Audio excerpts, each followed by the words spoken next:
and otumfo akose shas prempe otumfo opoku ware otumfo osetutu benya asda bede be Kwaku Krah ne nasefo da meka ho okay. Now history has it that Kwaku Krah no wa brintim afia kobi otumfo osetutu ne maame wa hu bara ne nkura brem no sika ni twa no utie sika ni twa no ne Kwaku Krah ka se he afia kobi nsa yi a sika na twa mo me yanhwa ne yanya ne kuro no enko no mo me yanhwe ne mane nsa no kuro no didi mane nsa no tia daache afia kobi obaba bedi Asantehema obi ama me message opoku mensa ayi GS Education Service Director General ni Special Assistant o ama me message a Telegraph newspaper we UK and no more years story say Dutch returned 171-year-old severed head to Ghana. So makasa me your master historian. My main kind story ne Ghana. Me your master historian. I say the descendants of an African chief who was hanged and decapitated by a Dutch general 171 years ago have reluctantly accepted the return of his severed head, still angry even as the Dutch tried to right a wrong. The head of King Bedubonsu II was discovered last year in a jar.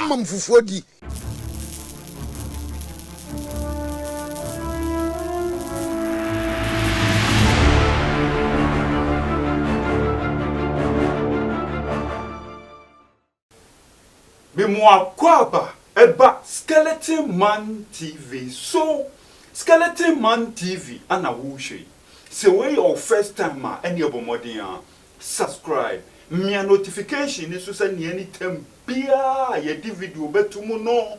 Wonson sabe kan wenye bia share wiya comment fa ho kire wa dwen efa video no ho abusuan like a video no na share emo bia so enya bi share medasi bebre abusuan enne history ana lawyer obrigboahi abusuafo wodi bremu na history ben ana lawyer obrigboahi wodi ba a history about the golden stool ana abusuafo lawyer obrigboahi wodi yede wodi ebre Asanteman ene Ghana fo nyina abusua mo amonim se emre bia atwamuo no golden stool ene ye den eka Asanteman eye den ebom na entokwa mu ntokwa ebebaaye ema Asanteman ne emrofo yi eye den ekokun bebre na abusua emrofo no ye den wo mu se so mbetumi edi Asanteman so nkunim a ewo so mo ye den omutumi kum Asantehene anase wo mo chi Asantehene kura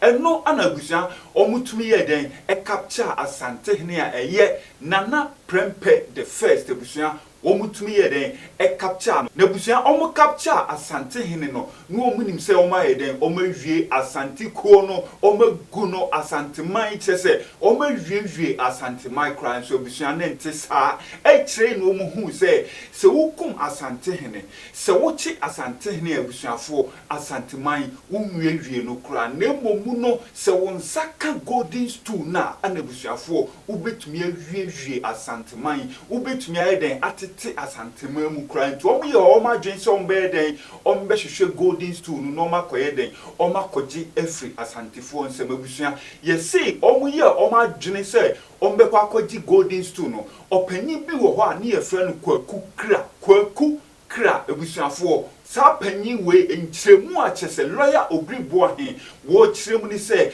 opanyin Kwaku Krah na chese owo tumi pa na wa ben ankasa etuo no anabusuafo otumi yeden e protect sikadwa no eye golden stool no abusuafo otumi protect na chese emrofo no omonsa anyeden omonsa anka abusuafo ekwa be so ana chese opanyin Kwaku Krah ofa so a otumi protect sikadwano abusua woni mmrofo no na konye ana otumi protect no anase edien ana oyeye mu de mumie kotie lawyer obrigboahi na mu behu ekwan a opanyi Kwaku Krah ofa so a otumi protect the golden stool of Asanteman mumie kotie Now shifting to a camp for an abuse. Let's take a hunter. A hunter for near a cans.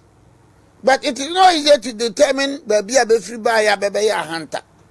Look, around 1830, 1840, no, 1830. Let's make it 1800. 1800 na Asante woni peak no. Na wona ho de no gina na naso pa. Na hunter so gina na naso. Asante gina na naso no, na hunter gina na naso. And in the history of this country no, Asante for no otumfo. Among for them say another group be so omo otumfo. Yeah. And take it from me. Abakwasem a hunter for so otumfo. Otumfo di wo makonya. A hunter di wo makonya ye fro otumfo. Because to would you wa hunter. A hunter ni nyina na say ne baby. Ni nyina. Okay. North disco, upper disco, lower disco ni nyina no. A hunter for asase. A hunter was a very powerful kingdom. Like Kosibroni ba ya obeche prempe no. Na ma Asante ahoɔdene no eba from. The same story na obenya no hunter. But in the Ashanti focus no, Kosibroni be che prempe, no de ko Elmina, no de ko Sierra Leone, no de ko Seychelles. In the hunter case, Kosibroni no twa niti. And that was in 1838. I see. Otumfo Badubosu, the second. Of a hunter. Betranity, 1838, the Dutch. Wobusia. The man was so powerful like the Kwaku Krah of Asante. What Kwaku Krah? Kwaku Krah. Sir. Me wa fe bia yes we are so refer Kwaku Krah. Mrom. Say odi what no. Uofa. Ene Kwaku Krah nana no dia na say what. Kwaku Krah of Asante no. Oh, I see. You cannot write the history of the Ashantis and the Goldens too without mentioning the name of Kwaku Krah. Is it in your back or no quachi Monsiaso? Na watin to a carpenter ni or bodan so ojina ho no bodan so.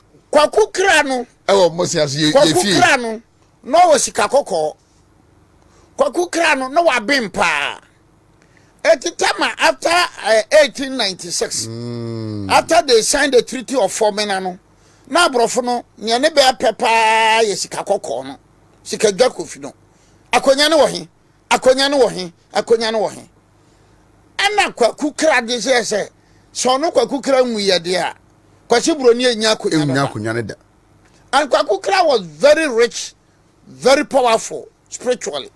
Etunim Kwaku Krah no nana odi animu kase enti oni je sika dwakofi no be ko aputu oja nyina be ko aputu oja ene bare no nyina be ko sie Kwaku Krah de ko sie ha na wo yi kwa ha na se okono one me no no ye koye na brofo teta be chimia wa hu ne Kwaku Krah ko ye firi ho de ko ba bi foforo na de ko ba bi foforo because thinking say abrofo no ba shaman ye ya ama wa kwakire na kwakire. Okay, so the Goldens too was moving around. It was moving around. Bejan baby because like the hunters in 1838, Betcha Badubonsu, the second itino, and a man hunter, a huodeno, a bathroom. Because you're holding a cicado, no, who's a near friend of my hunter. Takrade and then Takrade a hunter for dia. Yeah. Takrade kept 3 points, lower disc, upper disc. Then you know your hunter for there. A very powerful. It was in 1938. And the Dutch were worried. Say, one, you the Nipako. I know. No offer say, but could your friend a true cotton to Abuba. Emma Sante for no was a four. I know he said there be as a yana monopoly. 80 of an offer said no otuno. No offer sent governor Naman. And a governor no so much be mefre Badubo to the second mra. Not that now where they are handsome. No cool ba governor no so much Elmina no. Na be send dia soldier foko bio. No so kumbe. And Badubo to the second or Batakari. So nyasha Batakari no dia. Tuo biye ni ho. Ukraine war ebekano. Second biye ni ho. Ejani biye ni ho. So mra bebre no hye sa Batakari no. So they brought another truce. No, so cool. Then the Dutch government thought, look, I am sending 1,000 troops. Monko che badubonsu the second mra. And now Mokoye, no me chichin and paying for nibi. No gas badubonsu. As long as in the better carnation no dear, Moboa. At the Kwaku Krah. Abrafunu to say, Kwaku Krah no, or no, ye sikajano. But Abrafun to Kwaku Krah said, then we more. Beye a baby boy, Bukra, I won't crapie. Cat, no appear. And under normal circumstances, me ba mo hay. So omunim se nipa na hyede em ha no. Nipa na no bo wura ha no. Na okra. Apie afidan ko. Asa kra de ofar kra. Ana wo hunya be kire. Ebi kra ha no ma baro da na wo munu bia ni oho monko. Wo be ko na bia mpa na kunyankon a. Na wadane. So Kwaku Krah, you cannot write the history of the Ashantis, especially Prem Peveche no koye no. Kwaku Krah to me yera wo Kumase. Ni Kwaku Krah koto no Elmina. Kwaku Krah was the only person and not akosra Prempe. O yera ewo Seychelles, Sierra Leone honom ne. Yeah. Ah, o yera na eko. O yera ko. Yes, because the debate was that no other than what me akọ Elmina. Other than what me akọ Sierra Leone. Prempe no ekase oba besra no. I don't know. I just Prempe no ba be wo ho nyina ba. Ehu se wa ba ho. Wa ba ho Kwaku Krah ba en wanya ho. It's interesting. Yeah, wanya ho. Ne ba am te se prisoner. Wanya ho. Yeah. Ne ba am ne te ho. Mo ho te se na fie te se na bi na ntula bibi e da so so bensan kan. So that is the interesting thing about the accounts and the woman history, no, bia one history. And Otumfo or course a shows a prempe, Otumfo Opoku Ware, Otumfo or Setutu, Ben Yai as da, but the Bama Kwaku Krah, and I said for that. Me come home. I'll come home. Now, history has it that. Kwaku Krah no wabrintim afia kobi Otumfo osetutu ne maame wa hu bara ne nkura brem no sika ni twa no utie sika ni twa no ne Kwaku Krah ka se he afia kobi nsa yi a sika na twai mo me yanhwa ne yanya ne kuro no enko no mo me yanhwe ne ma ne nsa no kuro no didi ma ne nsa no tia daache afia kobi obaba bedi Asanteman. Yes, Obaba be dia Asanteman. Ene Kwaku Krah man ani ko ho pa. Eti tama afia ko bi be dia Asanteman no. But Kwaku Krah de no kureni. So race cause ena no akrachefo na aba no ne be sabi kafra be bu Kwaku Krah abusuafo. Eya no ba ko Elise. I am saying it on authority. Kwaku Krah's contribution towards the preservation of the golden stool no. And every time for estate is cover race course nyina kwasi broni ye list Otumfo no ti asema kwasi broni ye list the man and Otumfo no so by they renew the list for Kwaku Krah. So a hunter Badu Bonsu the second betche na be no list I forget Badu Bonsu ti no be dia ba o mo dia ba ai ne kwasi broni twa na 1838 no. But the Abagana 209. Meno Kaza say as a 37 military hospital. But the Aban. Kwasi Broni dear. Mira wako she Nyankopo na hu Kwasi Broni a. Omotima preserve. They have preserved it from 1838. Yes. And Omo preserve 2009. 2009. Omo de buy. But the Aban says here tire no ho. Na da where dey? I would say they have a problem chieftaincy. They have a problem. Problem is as a say omo ya manie bi.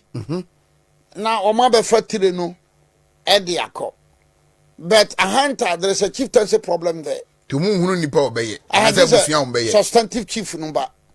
There's another Badu Bonsu. So that means that chieftaincy problem has been there from 2009. Oh yes. To date. Hey. Yeah, the bakuna. Let's say that Na bakuna no ho no so ya. And I was your phone twa kwan kokko saa. Opa dia Say the body would dish be down akokko he no. Yeah. Now na ne ada way. Broni no wo mu twatire no obusua. In 1830 say ben fatire ni mra ne ben hwe se be wo be study at the Leiden University. Say at the Kra ewu mu a na wa you too powerful. Na otim ya well organized and strategic the ben fatire ni mra. Tini ada body no mu yende. So the three no koi 1838 na be the three no so aba. So hene no a owu ye no a hunter for no air braces you know. He was very inactive. What you say? No kika no ho. Anti ama problems about for he was even prepared to give Takura the man hene. Yeah. Na I say na yere na save situation no. Why wasn't it right? No.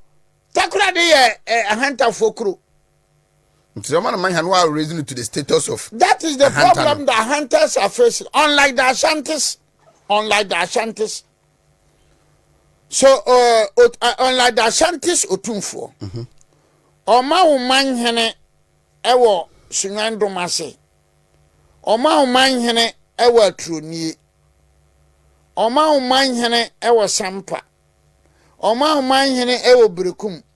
Oma woman hene ewo nchira.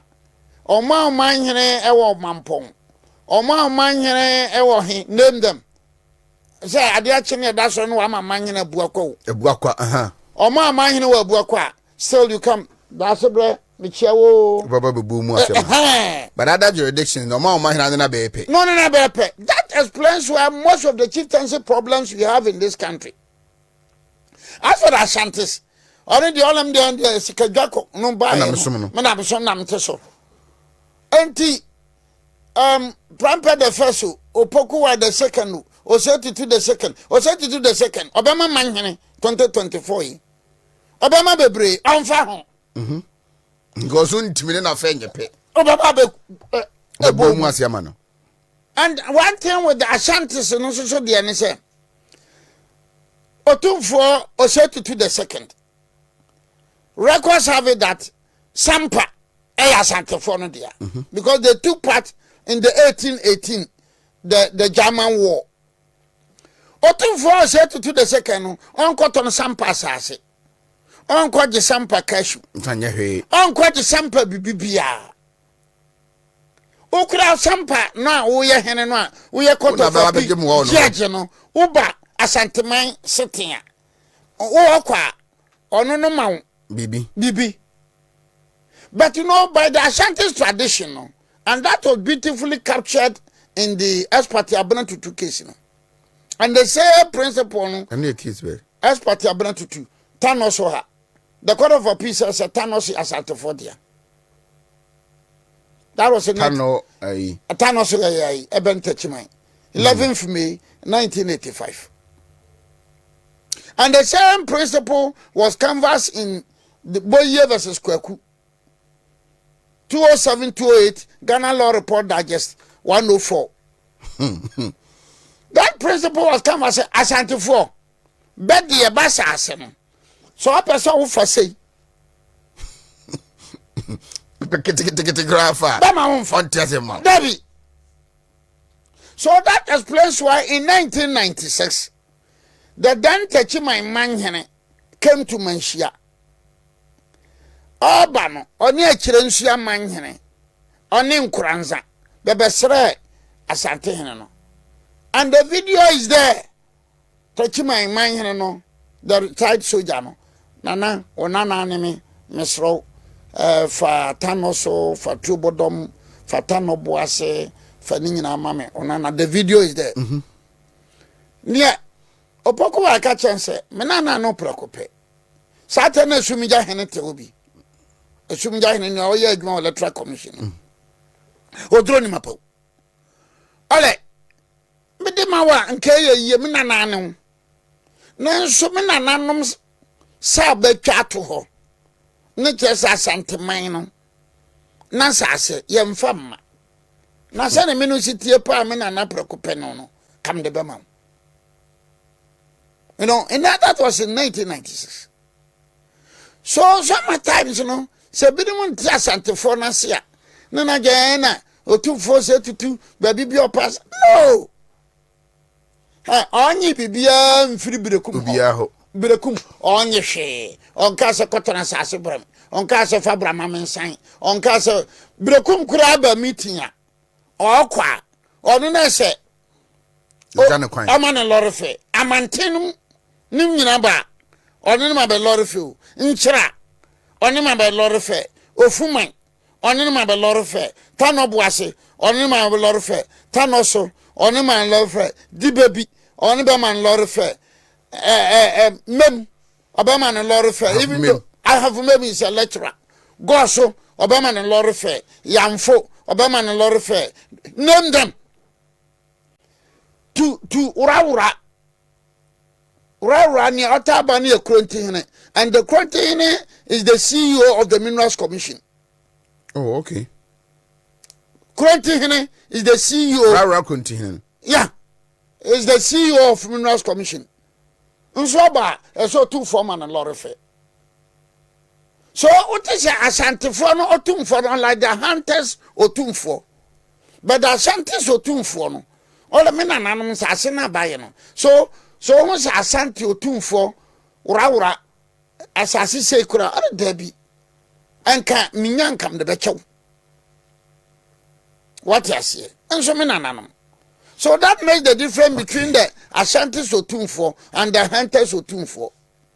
So Tama Wamucha Badubonsu the second Nitino in 1838 no. Enema lower disco, upper disco, Esikado, Adam Kronina, because that kingdom had collapsed. And that kingdom collapsed in 1838. That kingdom collapsed in 1838. And that was the end of it. Obiama me message. Opokumensa GS Education Service Director General ni Special Assistant. Wama me message Telegraph newspaper we UK. And mo year story say Dutch returned 171-year-old severed head to Ghana. So Makasa me your master historian. Mame ko kind story ne kakana. Me your master historian. Mame say the descendants of an African chief who was hanged and decapitated by a Dutch general 171 years ago have reluctantly accepted the return of his severed head, still angry even as the Dutch tried to right a wrong. The head of King Bedubonsu II was discovered last year in a jar of a formaldehyde, gathering dust in the anatomical collection of the Leiden University Medical Center. I said it. The Dutch government, embarrassed by its discovery, agreed to Ghanaian demands that the relic be returned. It was Professor On Thursday, members of the King's Ahanta tribe, dressed in dark robes and wearing red sashes, took part in the handing over ceremony, honoring his spirit by toasting with Dutch gin and then sprinkling the drink over the floor at the Dutch Foreign Ministry. But descendants of the chief said they were not consoled. I am hurt, angry. My grandfather has been killed, said Joseph Jones Amwa, the great grandson of the chief. Joseph Jones Amwa Nana Badubonsu. But you know, Sir Joseph answer now can Badubonsu the second in that war which he had betrayed it, you know. Okuma brafuna soja for Babradunu. Okay. So NBCnews.com and so your story, you know. I see. I'm catch you say Lawyer Nana Obribwahe. And we go breakfast. Breakfast is fufu. Yes, so you see that is the history. And I have a lot, you know. About a couple of days ago, now my friend cabinet minister be. Now me person me no din komo bi. Me friend I'm the first thing I want to catch him. also Obribwa, you have disappointed Ghanaians. And you can say I've disappointed Ghanaians. No, Nam can say Abia Maya Bonibi. Nam say, oh, honorable Nandai, also what disappointed Ghana for pa. Nam say, oh, Adan, also Ghana for saying your lawyer Juan and I say, we Nessa Koye lecturer be in history. And because no, see, are you not writing books? I have not started. I'll start in 2025. God willing. Well, Obusia, and your lawyer Obribwa and Obusia for Moten and Kano. Send your way a trade a quanya, just a Opanin Kwaku Krah or far so to me then a protect the golden stool, not just a Opanino, Okra power, se papa, Opanino, just a oh to me Ankasankasa, O Bia, mo penachino, Obusia, mobile running demono, now Okra and Ayede, a peer free on Shaggy. Abusia bibi oho bibi ewo ho ankasankasa ko comment section ho no na ensemu a wati kire wadwen efa ho ahanom eye skeleton man TV me see a top form a je de bebro. It is a way of first time one any bomodin a subscribe me notification so click all no send your video bia ye de betumo no won son sabe kan wonye bia hwe me dasi bebre.